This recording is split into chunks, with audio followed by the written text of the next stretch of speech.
Hey everybody, this is Russ from Retro Game Core. Today we're going to do something fun. I want to talk about my favorite retro handhelds of all time. Now the focus of this list is not going to be the latest and greatest handheld that you can pick up right now. We'll touch upon some of those in this video, but mostly I want to focus on those that I find the most impactful and influential over the past 5 or so years that I've been running this channel. So if anything, this will be a walk down memory lane to show how some of the best handhelds that we have today got here in the first place. Either way, I had a lot of fun putting this together, so without any further delay, let's go ahead and get started.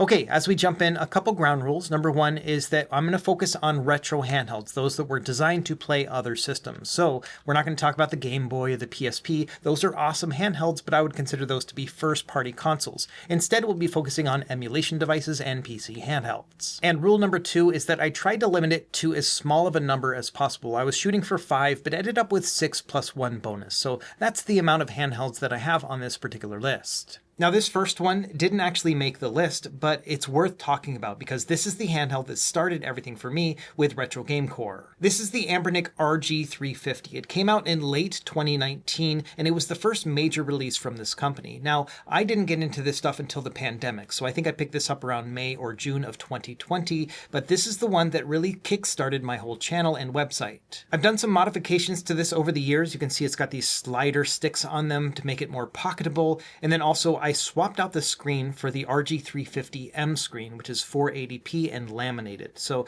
it's a little bit different than the original console, but still has the same spirit. The operating system is called OpenDingX. It's Linux-based, and the way it worked is you would essentially install your apps, then you would open up the app, find your game, and then launch it from within there. And that's the basis of my entire channel. I basically worked on guides for this particular console to get the most out of the RG350. Now, over time, this got a lot better because we were able to use front ends like this one called Simple Menu, which allowed us to navigate through and choose our games specifically. And so this is kind of the precursor to a lot of the emulation station style interfaces that we saw on handhelds in the years to come.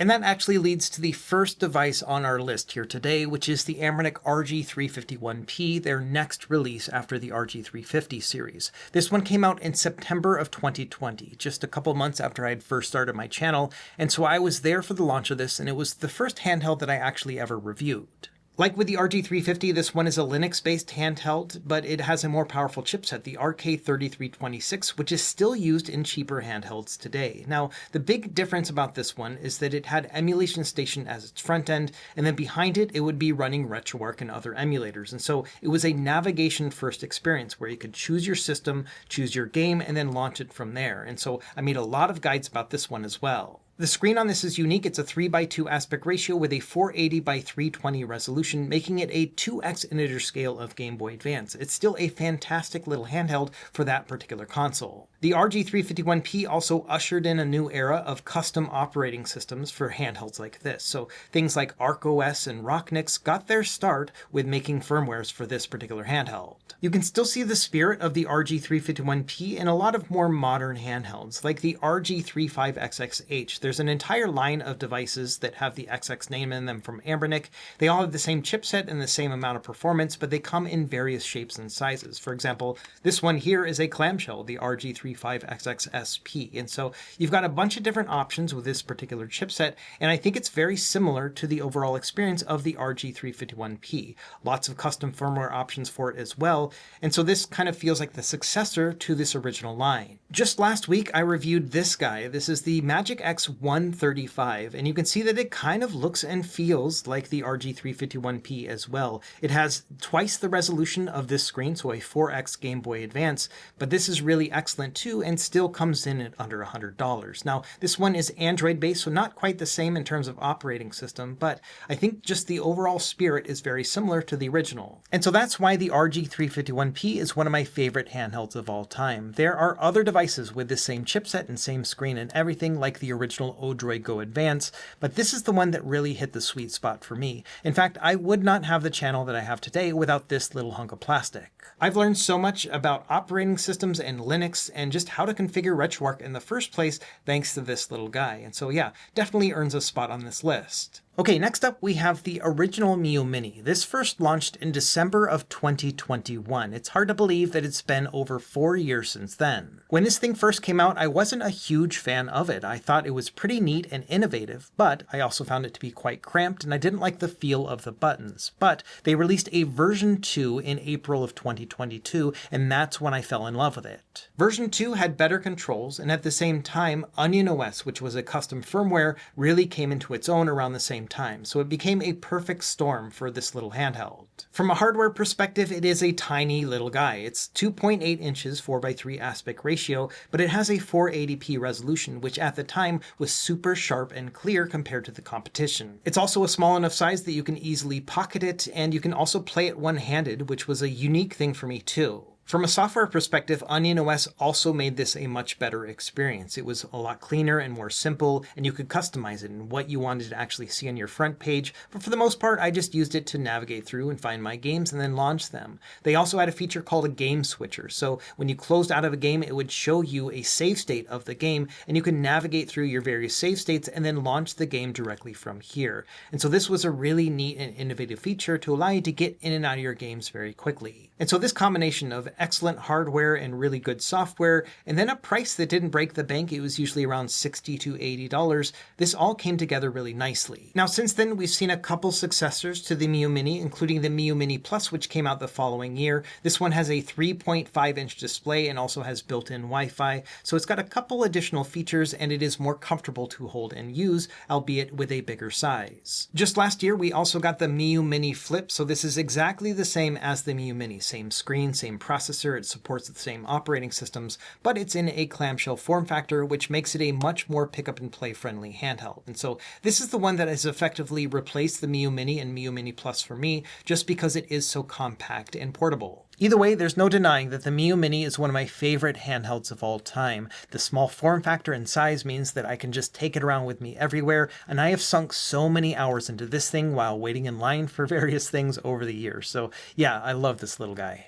Okay, next up we have the Anbernic RG405M. This one first came out in March of 2023, and there are several reasons why this is one of my favorite handhelds of all time. This one is an Android-based device, and it features the Unisoc T618 chipset, which was very prevalent a few years back. At the time, this was one of the most powerful handhelds that we had, and there were about a half dozen others that used the same chipset, including the Retroid Pocket 3 Plus. The big milestone for this particular chip is that it allowed us to play some of the higher-end systems like Dreamcast, Nintendo 64, and PSP without having to make a bunch of hacks and compromises, and that was a big deal at the time. Prior to that, basically every handheld would cap out at playing PS1 and a smattering of some of those harder systems. The other thing I loved about this handheld is that it felt like the first love letter to retro emulation enthusiasts. It had a 4-inch display, where at the time most of them had 3.5 inches or smaller, and it also had this beautiful metal shell to it, which just felt super premium and nice. And so among a sea of handhelds that had this same processor inside of it, it felt like the RG405M was the best of the bunch. It was compact and solid,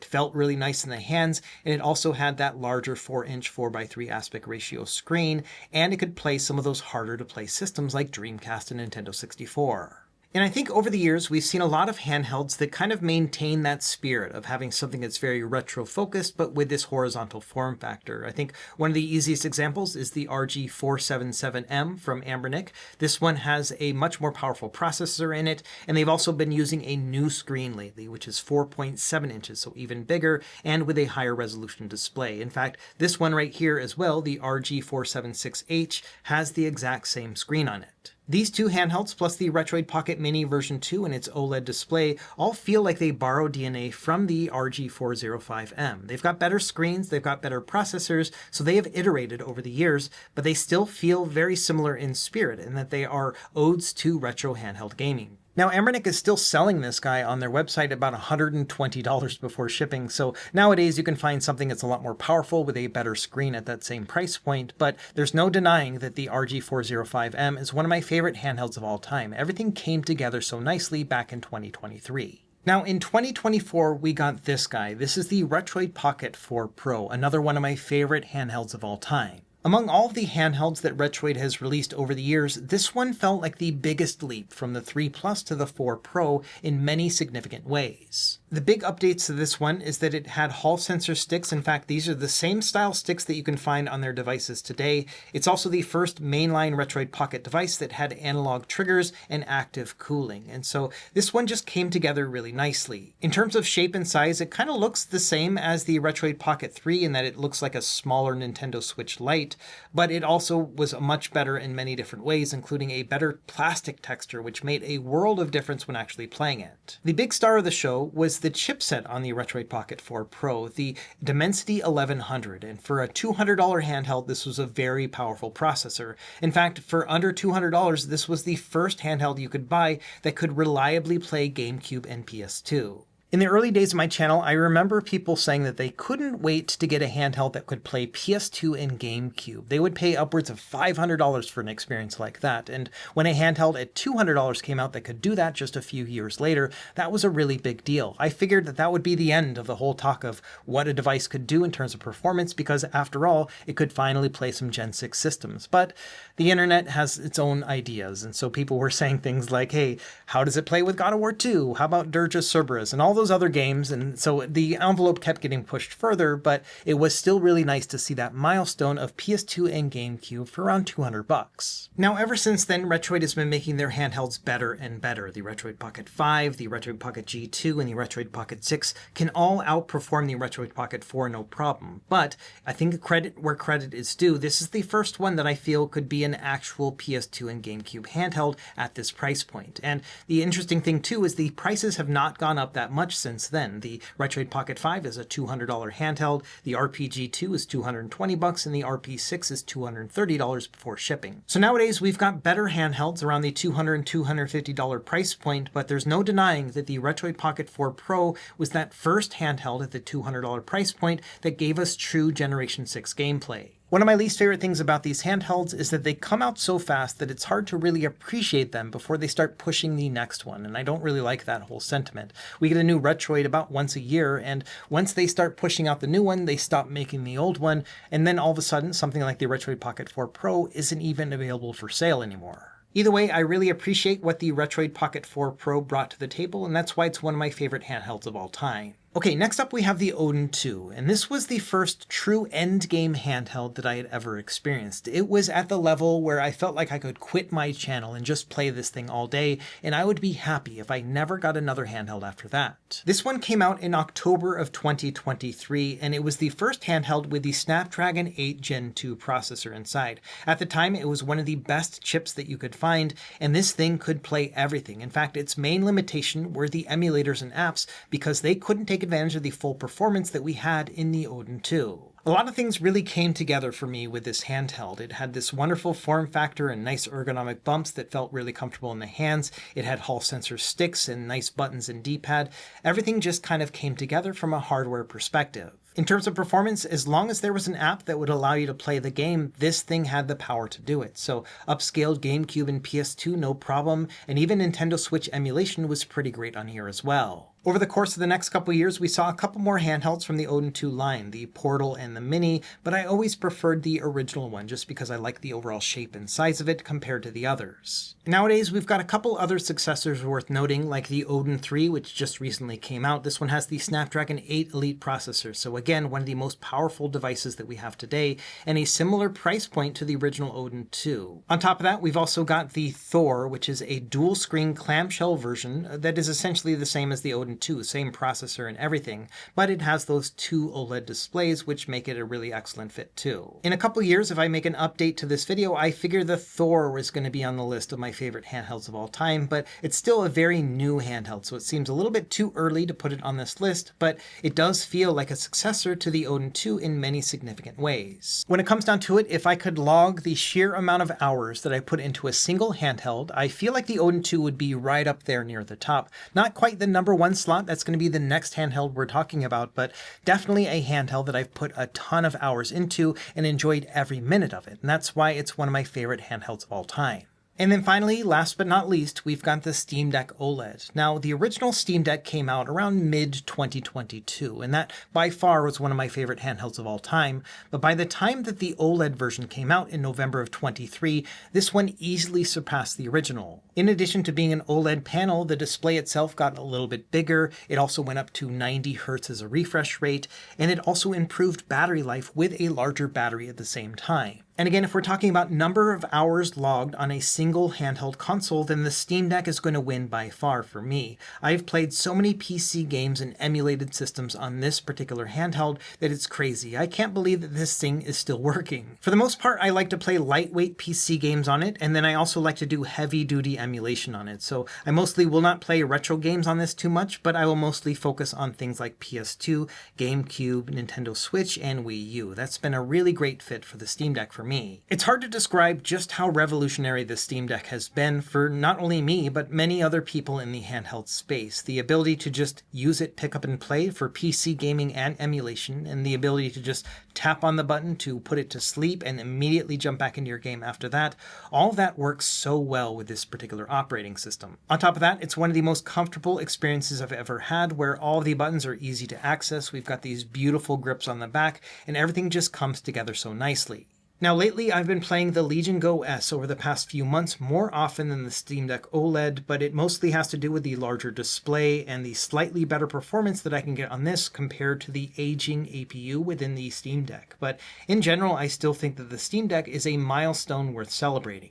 There are a lot of handheld PCs with better features than the Steam Deck, better screens, better performance, but nothing has really been a generational leap from the original Steam Deck, and that's why this one is still one of my favorite handhelds of all time. So there we go. If I was to put them all together in a list, these would be my favorite handhelds of all time. Each of them have their own reasons for being on this list. Either they were an important milestone within the community or for this channel, or I still think that they are super awesome here today.